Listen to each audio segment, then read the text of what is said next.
Assalamualaikum warahmatullahi wabarakatuh.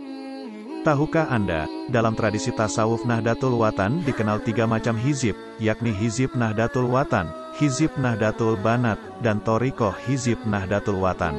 Ketiga jenis amaliyah tasawuf ini merupakan karya-karya Maulana Syaikh yang disadur dari kumpulan dari sekitar 70 macam hizib para wali Allah. Inilah sejarah hizib Nahdlatul Watan dan hizib Nahdlatul Banat yang kami rangkum dan disajikan kepada Anda para penonton setia Khazanah Mirajusipian TV.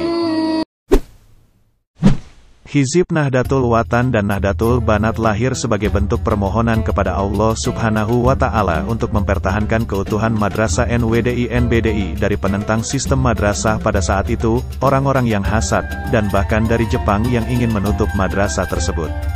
Berkat pertolongan Allah melalui pengamalan hizib Nahdlatul Watan, maka kedua madrasah tersebut tidak dibubarkan oleh Jepang.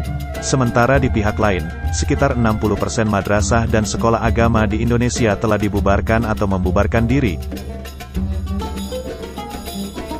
Proses tersusunnya hizib Nahdlatul Watan dan hizib Nahdlatul Banat pada awalnya terbentuk lembaran-lembaran doa yang dinagihkan kepada para santri sebagai amalan yang dibaca ketika banyak para penentang dan orang-orang hasad yang memusuhi perjuangan Nahdlatul Watan. Lembaran-lembaran doa ini oleh para santri minta diijazahkan dan dibukukan secara sistematis. Akhirnya pada tahun 1360 Hijriah atau tahun 1940 Miladiah, hizib Nahdlatul Watan dibukukan. Hizib Nahdlatul Banat dibukukan pada tahun 1363 Hijriah atau tahun 1943 Miladiah. Pada awal tersusunnya hizib ini bentuknya panjang sehingga para santri merasa tidak cukup kuat dan konsisten mengamalkannya. Kemudian atas kebijakan Tuan Guru Kiai Haji Muhammad Zainuddin Abdul Majid, hizib Nahdlatul Watan disempurnakan susunannya dengan maksud agar para santri dan jamaah Nahdlatul Watan dapat mengamalkannya secara kontinu dan konsisten. Berkaitan dengan ini, ia menyatakan, sesungguhnya setelah 3 tahun situasi menuntut untuk dilakukan penyederhanaan hizib dan penerapan sebagai salah satu kebijakan madrasah untuk dihafal oleh seluruh santri, baik senior maupun junior. Tujuan adalah didorong oleh dorongan yang kuat dalam memperoleh manfaat yang serta sebagai rasa cinta dan komitmen yang kuat kepada agama yang lurus di masa kini, yang penuh dengan kerusakan, penyimpangan dan kekafiran, serta banyak dilanda oleh praktik-praktik bid'ah yang penuh dengan kesesatan.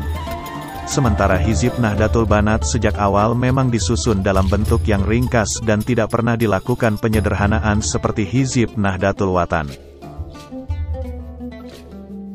Hizib Nahdlatul Watan dan hizib Nahdlatul Banat, selain berisi bacaan hizib itu sendiri, juga dilengkapi dengan bacaan-bacaan lain, seperti solawat-solawat Nabi, bacaan talqin mayit, khutbah nikah, dan dilengkapi dengan beberapa surah Al-Quran, dan lain-lain. Sistematika seperti ini dilakukan untuk melengkapi kitab hizib ini, sehingga dicetak dalam satu buku saku untuk mengantisipasi beberapa kebutuhan masyarakat, seperti adanya khutbah nikah untuk digunakan ketika pernikahan sebacaan talqin mayit, jika ada yang meninggal dunia. Bahkan pada beton terakhir, hizib ini juga berisi wasiat dan syair-syair dari gurunya, Syekh Sayyid Muhammad Amin Qutbi. Ketika hizib ini berbentuk lembaran-lembaran, maka pengamalannya harus mendapat ijazah resmi dari Maulana Syaikh Tuan Guru Muhammad Zainuddin Abdul Majid. Karena penerimaan ijazah hizib sebelum diamalkan, adalah sebagai persyaratan mutlak bagi pengamalnya, tradisi pengijazahan ini terus berlanjut, sampai hizib Nahdlatul Watan dan hizib Nahdlatul Banat ditulis dan dicetak menjadi sebuah buku. Setelah hizib ditulis dan dicetak secara teratur menjadi sebuah buku, maka tradisi pengijazahan secara resmi tidak lagi menjadi persyaratan mutlak bagi pengamalnya. Bahkan saat ini siapapun boleh mengamalkannya secara masif dengan niat ikhlas dan istiqomah. Demikianlah informasi yang dapat kami rangkum dan bagikan kepada Anda semua, semoga menambah wawasan keislaman dan ke-NW-an kita. Jangan lupa subscribe untuk terus mendapatkan informasi menarik dari Khazanah Mirajusipian TV. Wassalamualaikum warahmatullahi wabarakatuh.